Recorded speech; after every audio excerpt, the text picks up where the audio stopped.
Trees aren't green, the ocean is gray, sky is a vague blue, come my way. My room is a mess, it could use a hand. My favorite TV shows to capture in. I know I must get it right, must get back in the fight. This can't be a surprise, I think I'll let it slide.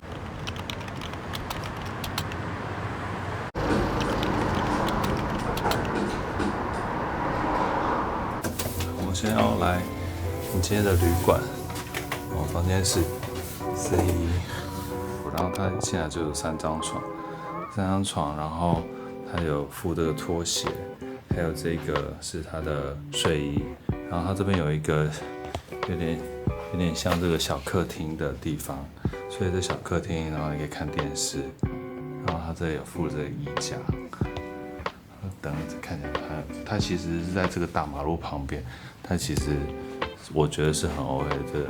然后它这里有这个附这个杯子，还有 free coffee， 如果你可以去1楼的拉比拿 coffee， 然后它有一个热水壶在这里，因为它这边也有这个小冰箱可以用。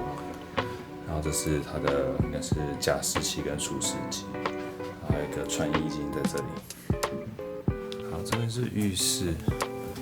那浴室的话，一个洗手台，那些杯子，以京都来说，这个大小还算不错了。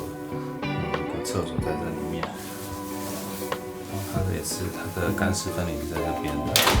那浴室呢，有一个可以泡澡的浴缸，然后这边也是有这个莲蓬头在这里，虽然很小，这个浴室其实不是很大，但是很不错。好了，这我们简单 run tour 到此结束喽。Raruko Hotel 是属于 The Share Hotels 集团下的一个旅馆，它地理位置就在京都御苑旁边，不仅距离地铁站很近，徒步只要2到3分钟就可以到。它附近也有这个全家便利商店跟麦当劳可以买东西。